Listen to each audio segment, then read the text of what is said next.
Hello all of you. इस video में हम लोग आइसोसेलेस ट्रेपीजियम के बारे में देखेंगे।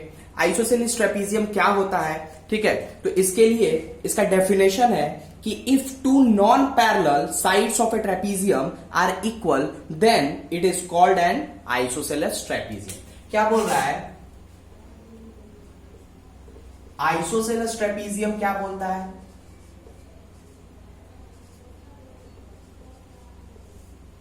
if two non-parallel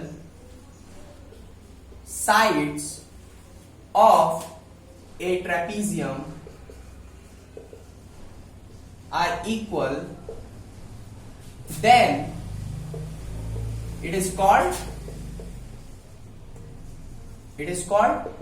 isosceles trapezium। क्या बोलता है आइसोसेलेस ट्रेपीजियम में? ये देखिए, जैसे कि ये मान लीजिए एक ट्रेपीजियम है, ठीक है, PQRS, ठीक है। बोल रहा है ट्रेपीजियम की क्या प्रॉपर्टी होती है? ये ट्रेपीजियम का एक अपोजिट पेयर ऑफ साइड क्या होता है? पैरेलल होता है, ठीक। और बोल रहा है कि वैसा ट्रेपीजियम जिसका की नॉन पैरेलल साइड क्या हो जाए? इक्वल हो जाए, यानी कि पीएस और आरक्यू क्या है? पैरेलल साइड नहीं है, लेकिन अगर पीएस और आरक्यू एक दूसरे के बराबर हो जाए तो ऐसे ट्रेपीजियम को क्या कहते हैं? Isosceles trapezium. आइसोसेलेस ट्रेपीजियम की कुछ प्रॉपर्टीज होती हैं, और क्या है वो प्रॉपर्टीज? तो सबसे पहला प्रॉपर्टी होता है आइसोसेलेस ट्रेपीजियम का कि जब ये ट्रेपीजियम है और ये साइड पैरेलल है, इसका मतलब है कि ये एंगल और ये एंगल का सम क्या होगा? 180। ये एंगल और ये एंगल का सम क्या होगा? 180। यानी कि angle P plus angle S is equal to 180, angle Q plus angle R is equal to क्या? 180। एक प्रॉपर्टी तो ये हो गई। दूसरा क्या प्रॉपर्टी हुआ इसका? दूसरा प्रॉपर्टी बोलता है कि angles on the same base are equal. कह रहा है कि सेम बेस पे, यानी कि ये एक बेस हो गया, पैरेलल साइड्स ही बेस कहलाते हैं इसके ट्रेपीजियम के, और एक बेस ये हो गया। यानी बोल रहा है कि angle P is equal to angle Q और angle S is equal to angle R, ठीक है। ये बोल रहा है आइसोसेलेस ट्रेपीजियम की प्रॉपर्टी, ठीक है। नेक्स्ट चीज बोल रहा है कि आइसोसेलेस ट्रेपीजियम का डायगोनल जो होता है वो भी इक्वल होता है। किसका? आइसोसेलेस ट्रेपीजियम का। यानी कि अगर मान लीजिए ये डायगोनल एक है, एक दूसरा डायगोनल, यानी तीसरी प्रॉपर्टी क्या बोलती है? ये दूसरी प्रॉपर्टी हो गई है, तीसरी प्रॉपर्टी बता देता हूं। यानी बोल रहा है कि PR जो होगा ये QS के बराबर होगा। यही बोल रहा है, यही इसकी दो प्रॉपर्टीज है। तीसरी प्रॉपर्टी, पहली प्रॉपर्टी क्या थी? करस्पॉन्डिंग इंटीरियर एंगल का सम क्या होता है? 180 डिग्री होता है, ठीक है। ये तीन प्रॉपर्टीज हैं आइसोसेलेस ट्रेपीजियम की, ठीक। तो आइए इस चीज को सबसे पहले प्रूव करते हैं कि क्या होगा। बेस के एंगल क्या होंगे? इक्वल होंगे। तो इक्वल प्रूव करने के लिए हम लोगों को क्या करना होगा? आइए देखते हैं, ठीक है। तो सबसे पहले एक ट्रेपीजियम बना लेते हैं, ठीक। PQRS, इसमें पैरेलल है। क्या है ये? गिवन क्या क्या दिया हुआ है कि PQ पैरेलल टू RS, ठीक है। PQ पैरेलल टू RS और PS बराबर क्या है? RQ। PS is equal to क्या? RQ। ओके, ये चीजें दी हुई हैं। अब हमें प्रूफ क्या करना है? टू प्रूव दैट, क्या प्रूफ करना है कि angle P is equal to angle Q और angle S is equal to angle R। यही चीज हमें क्या करनी है? प्रूफ करनी है। और इसको प्रूफ करने के लिए बहुत सिंपल है, सिर्फ एक कंस्ट्रक्शन करेंगे हम लोग। कंस्ट्रक्शन क्या करेंगे कि एक पैरेलल लाइन ड्रॉ करेंगे। किसके पैरेलल ड्रॉ करेंगे? RQ के पैरेलल। RQ के पैरेलल एक PZ, एक P से एक लाइन ड्रॉ करेंगे, P पॉइंट से एक लाइन ड्रॉ करेंगे, PZ किसके पैरेलल? RQ के पैरेलल। यानी कंस्ट्रक्शन में हम लिख देते हैं, कंस्ट्रक्शन में क्या लिख देते हैं कि PZ is parallel to RQ, ठीक है। और S और Z को हम लोग क्या कर दिए? ज्वाइन कर दिए। ये सारी चीजें हमें कंस्ट्रक्शन में लिख देते हैं। चूंकि स्पेस कम है इसलिए मैं नहीं लिख रहा हूं, ठीक है। ये चीज याद रखिएगा, ठीक। अब अगर ये चीज हो गई तो अब ये क्या बन गया? P, Q, R और Z P Q R और ये Z, ये क्या बन गया? पैरेललोग्राम बन गया, है ना? पैरेललोग्राम बन गया, PQRZ पैरेलल हो गया ना, ये पैरेललोग्राम बन गया, ठीक है, क्योंकि ये इसके पैरेलल है और ये साइड इसके पैरेलल है, तो PQRZ क्या हो गया? एक पैरेललोग्राम बन गया। PQRZ इज ए पैरेललोग्राम, ठीक। PQRZ अब पैरेललोग्राम बन गया, तो पैरेललोग्राम की प्रॉपर्टी क्या होती है? अपोजिट एंगल क्या होते हैं उसके? इक्वल होते हैं, यानी कि एंगल Z बराबर क्या होगा? एंगल Q होगा कि नहीं? क्यों होता है? अपोजिट एंगल इक्वल होते हैं, यानी angle Z is equal to angle Q, इसमें कोई प्रॉब्लम नहीं है, ओके। उसके बाद देखते हैं हम लोग क्या कि ये देखिए, ये साइड जो है इस साइड के बराबर है, और चूंकि ये पैरेललोग्राम है तो इसके अपोजिट साइड्स भी इक्वल होंगे, यानी कि RQ जो होगा ZP के भी बराबर होगा कि नहीं? यानी RQ ZP के भी बराबर है और RQ किसके बराबर है? SP के भी बराबर है, यानी कि SP और ZP दोनों आपस में बराबर साइड्स होंगे, यानी कि ये साइड और ये साइड भी क्या होगा? इक्वल होगा, यानी ये कैसा ट्रायंगल बन गया? आइसोसेलेस ट्रायंगल बन गया। आइसोसेलेस ट्रायंगल की प्रॉपर्टी क्या होती है कि उसके करस्पॉन्डिंग एंगल्स क्या होते हैं? इक्वल होते हैं, साइड के करस्पॉन्डिंग एंगल, यानी कि एंगल Z इसके बराबर हो जाएगा ZSP के, एंगल ZSP के। बात क्लियरली समझ में आई? यानी कि इससे हमें क्या मिल गया? ये एंगल Z बराबर एंगल Q लिख देंगे, और इसको क्या लिख सकते हैं? अपोजिट एंगल क्या होते हैं? Opposite angle of parallelogram are equal, ठीक है। उसके बाद क्या मिल गया हमें? ZP, ये angle Z is equal to angle ZSP, angle ZSP, ठीक है। क्यों भैया? क्योंकि आइसोसेलेस ट्रायंगल बन गया, आइसोसेलेस ट्रायंगल बन गया, है ना? आइसोसेलेस ट्रायंगल बन गया, यानी कि ZP बराबर क्या हो गया? SP हो गया, ठीक है। और ये देखिए तो जरा कि ये एक पैरेलल लाइन है और ये भी एक पैरेलल लाइन है, और ये एक ट्रांसवर्सल हो गया, कट किया जो, तो अल्टरनेट एंगल क्या होगा? बराबर होगा, यानी ये एंगल जो होगा इस एंगल के बराबर होगा, यानी कि एंगल ZSP किसके बराबर होगा? SPQ के, यानी कि angle ZSP is equal to किसके होगा? एंगल SPQ के। क्यों होगा? ये अल्टरनेट एंगल है, अल्टरनेट एंगल्स हो गया। क्यों? क्योंकि ZR पैरेलल है किसके? PQ के। बात क्लियरली यहां से समझ में आई? अब देखिए कि ये एंगल जो है इस एंगल के बराबर है, और ये एंगल इस एंगल के बराबर है, और ये एंगल इस एंगल के बराबर है, यानी angle Q is equal to angle Z, and angle Z is equal to angle ZSP, and angle ZSP is equal to angle SPQ, यानी कि हमें क्या मिल गया? Angle P is equal to angle Q, sorry angle SPQ is equal to angle Q। मिला कि नहीं? क्यों? देखिए, अभी देखिए हमने लिखा कि angle Z is equal to angle Q, ठीक। पहला इक्वेशन इसका नाम दे दिए। Angle Z is equal to angle ZSP, इसका दूसरा इक्वेशन नाम दे दिए। और तीसरा क्या है? Angle ZSP is equal to angle SPQ, यानी कि अगर A बराबर B है, A बराबर B है और B बराबर C है, तो A बराबर C भी है, होगा कि नहीं? इस इक्वेशन से A बराबर C भी हम लोग लिख सकते हैं। बात समझ में आ रही है?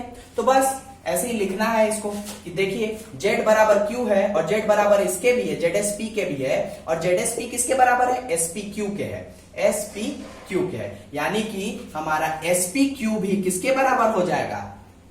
एंगल किसके? SPQ किसके बराबर हो जाएगा? एंगल Q के। बात क्लियरली समझ में आई? ये देखिए एंगल Z बराबर एंगल Q के, तो एंगल SPQ किसके बराबर हो जाएगा? एंगल SPQ बराबर हो जाएगा किसके? एंगल Q के। यानी देखिए हमें ये एंगल बराबर मिल गया इसके, यानी पहली चीज तो प्रूव हो गई, एंगल P बराबर एंगल Q। ये चीज तो हमने क्या कर दिया?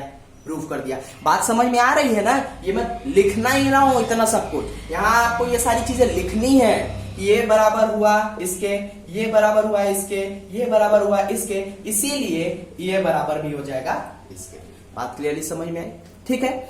नेक्स्ट चीज अब हम लोग देखते हैं कि हमें क्या प्रूफ करना है? Angle S is equal to angle R, यानी ये एंगल जो है हमें इस एंगल के बराबर प्रूफ करना है। ठीक है। इस एंगल को प्रूव करने के लिए हम लोग कैसे लिख सकते हैं, तो देखिए कि इस एंगल को प्रूव करने के लिए हम लोग क्या करेंगे, आइए हम लोग देखते हैं। ठीक,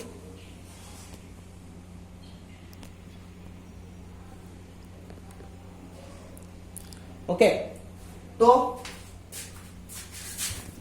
इसको रफ कर देते हैं हम लोग।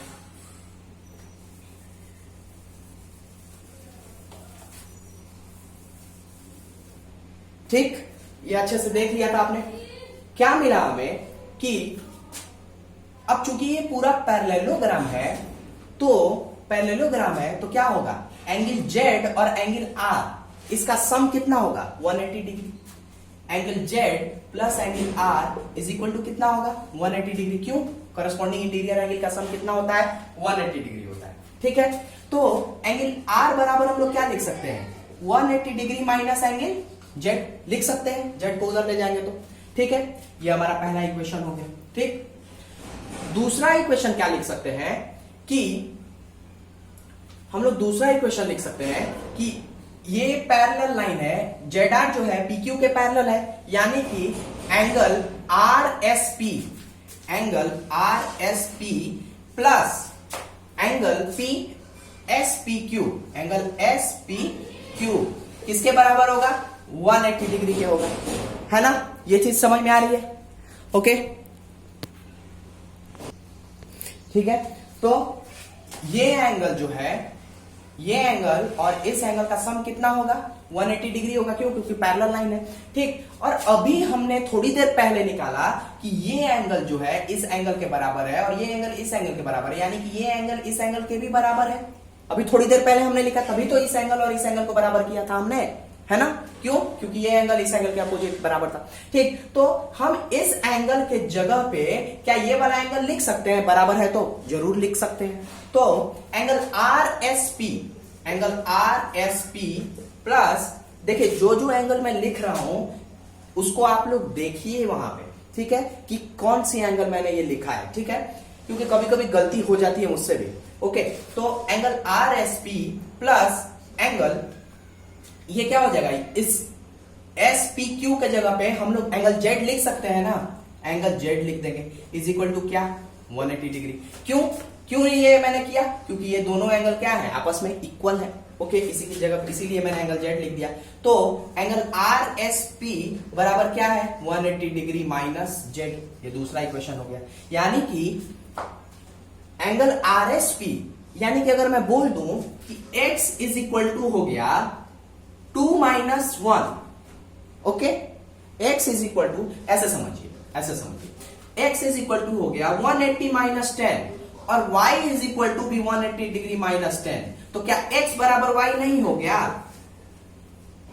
कि दोनों में से सेम चीज माइनस हो रहा है, तो ये दोनों इक्वेशन भी बराबर होंगे। उसी तरीके से सेम यहां पे भी चीज है कि देखिए यहां पे क्या आया, R इज इक्वल टू भी, angle R is equal to 180 degree minus Z आया, और एंगल RSP जो है ये भी 180 डिग्री माइनस Z आया।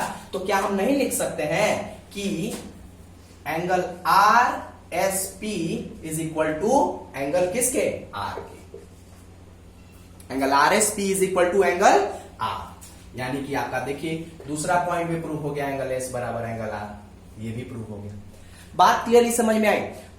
ये थोड़ा सा ऐसे लग रहा होगा कि कॉम्प्लिकेटेड है, लेकिन ये कॉम्प्लिकेटेड है नहीं। ठीक है, थोड़ा सा दिमाग लगाइएगा कि मैंने क्या किया है। एक बार वीडियो को अच्छे से देखिएगा, शांति से एक एक चीज रोक करके देख लीजिएगा। जो समझ में नहीं आ रहा है वहीं रुक जाइएगा, फिर से प्ले कीजिएगा, तो चीजें अच्छे से समझ में आएगी। वीडियो क्लासेस का यही फायदा है कि हम जितनी बार चाहें, जितने स्पीड में चाहें, हम लोग उस चीज को देख सकते हैं। हो सकता है कि मैं तेज भी बोलता हूं, जल्दी बोल देता हूं, तो वीडियो क्लासेस का है कि आप उस चीज को एडजस्ट कर लेंगे मेरे स्पीड को, और आराम से आप चीजों को देख सकते हैं। ठीक है, जब तक समझ में नहीं आ जाए। ओके, पिछले क्लास में एक चीज होमवर्क दिया था मैं, जो कि किसी ने मेरे पास बना के भेजा नहीं है।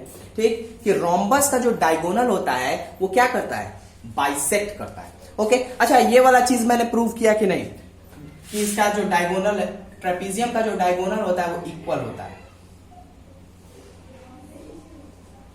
PQRS। ठीक है, इसका डायगोनल क्या होता है, इक्वल होता है। तो हम लोग चल लेंगे दोनों एंगल ट्रायंगल में, इस ट्रायंगल में, यानी कि in triangle P Q R and triangle P Q S, और ये वाले ट्रायंगल में, दोनों में ट्रायंगल में चल लेंगे। तो दोनों ट्रायंगल में जब हम चलेंगे तो हमें क्या मिलेगा, एसपी मिलेगा किसके बराबर, आर क्यू के। क्यों? क्योंकि आइसोसेलेस ट्रेपीजियम है तो नॉन पैरेलल साइड क्या होगा, इक्वल होगा। लिख देंगे isosceles trapezium, that's why non parallel sides are equal. Okay, उसके बाद PQ क्या हो जाएगा, PQ हमारा क्या होगा,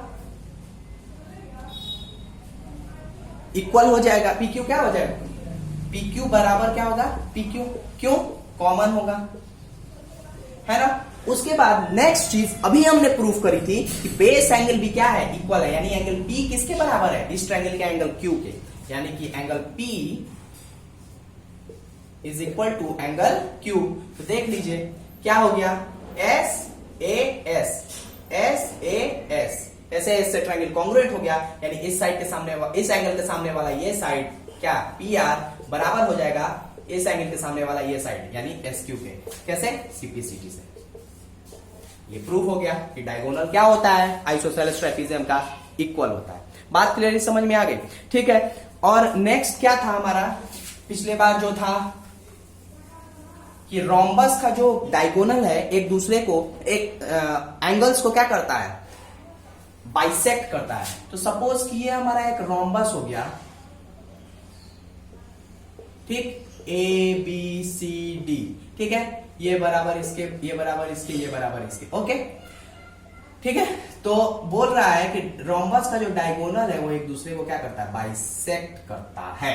तो रोम्बस का डायगोनल बाइसेक्ट करता है, यानी कि बोलता है कि एंगल, हम लोग को क्या प्रूव करना है, टू प्रूव दैट एंगल, इसको मान लीजिए O मान लीजिए, ओके, एंगल OAD, ये वाला angle OAD is equal to angle किसके, OAB के, एंगल OAB, ठीक है।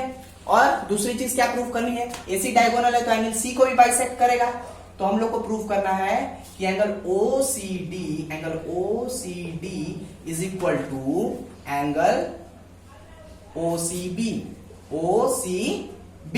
ठीक है। इसको प्रूव करने के लिए हम क्या करेंगे, क्योंकि ये रोम्बस है तो रोम्बस क्या होता है, एक पैरेललोग्राम ही होता है, ठीक है। सभी रोम्बस क्या होते हैं, पैरेललोग्राम होते हैं, ठीक। तो ये पैरेललोग्राम की इस पे सारी प्रॉपर्टीज लगेगी। तो पैरेललोग्राम की प्रॉपर्टी क्या होती है कि साइड्स जो होती हैं, अपोजिट साइड्स इक्वल भी होता है ना, अपोजिट साइड इक्वल पैरेलल होता है, अपोजिट एंगल्स इक्वल होते हैं, डायगोनल्स इक्वल होता है, डायगोनल एक दूसरे को बाइसेक्ट भी करता है, ये सारी पैरेललोग्राम की प्रॉपर्टीज थी। तो रोम्बस की भी प्रॉपर्टी होंगी, ठीक है। तो हम लोग ट्रायंगल में चलते हैं। In triangle AOD and triangle AOB, इन दोनों ट्रायंगल में चलते हैं, ठीक। इन दोनों ट्रायंगल में जब हम चलेंगे तो हमें क्या मिलेगा, सबसे पहली चीज मिली हमें कि AD बराबर मिलेगा AB के, AD बराबर मिलेगा किसके, AB के। क्यों, क्योंकि sides of rhombus adjacent side है, एडजेसेंट साइड्स ऑफ रोम्बस क्या होते हैं, इक्वल होते हैं, are equal, adjacent sides of rhombus are equal, okay. AO बराबर AO मिलेगा, AO बराबर AO मिलेगा, क्यों, कॉमन है, ये AO दोनों ट्रायंगल में कॉमन है, इसमें भी और इसमें भी। बात समझ में आ रही है। और तीसरा चीज क्या मिल जाएगा हमें, OD मिलेगा किसके, OB के, OD बराबर OB, क्यों, because diagonal bisect each other, diagonal bisect each other, ठीक है। ये सारी चीजें मिल गई हमें, बस ट्रायंगल क्या हो गया, कॉन्ग्रुएंट हो गया। Therefore triangle AOD is congruent to triangle AOB, ठीक है, by SSS congruency condition. Side से ये क्या हो गया, कॉन्ग्रुएंट हो गया। तो जब साइड से दोनों ट्रायंगल कॉन्ग्रुएंट हो गया तो OD बराबर OB है, तो OD के सामने वाला ये एंगल यानी कि OAD एंगल OAD बराबर हो जाएगा OB के सामने वाले इस एंगल के, यानी कि OAB के, एंगल OAB के, किससे, CPCT से, CPCT से। ठीक है, तो अब क्या मैंने बोला था कि सभी रोम्बस पैरेललोग्राम भी होते हैं, तो देखिए ये एंगल किसके बराबर हो जाएगा, इस एंगल के, और ये एंगल किसके बराबर हो जाएगा, इस एंगल के। क्यों? ऑल्टरनेट एंगल, तो ये दोनों एंगल आपस में भी बराबर है, तो ये एंगल इस एंगल के बराबर, ये एंगल इस एंगल के बराबर, यानी कि ये एंगल भी क्या होंगे, आपस में इक्वल होंगे। ठीक है, इस चीज को लिख लीजिएगा। ओके, ये दोनों चीज हमारा इक्वल हो गया। और सिमिलरली अब इन दोनों ट्रायंगल में चल लेंगे, इन दोनों ट्रायंगल में चल लेंगे, तो ये सारी चीजें भी हमें इक्वल मिल जाएगी, यानी कि ये एंगल, ये BD जो है इस एंगल और इस एंगल का बाइसेक्टर है, और इस एंगल का बाइसेक्टर है। बात क्लियरली समझ में आई? ठीक है, इसी तरीके से हम लोग करेंगे। एक बार देख लीजिए अच्छे से इस चीज को। ओके, ठीक, तो ये ट्रेपीजियम का हम लोग का लास्ट वीडियो है। नेक्स्ट वीडियो में हम लोग क्या करेंगे कि कुछ इंपॉर्टेंट क्वेश्चंस करेंगे। ठीक, वो वीडियो जो होगा हमारा क्वेश्चंस का वीडियो होगा, जिसमें खूब अच्छे अच्छे क्वेश्चंस लेकर के आऊंगा। ठीक है, और कुछ होमवर्क करने के लिए भी दूंगा। ओके, तो अभी के लिए all the best, bye bye.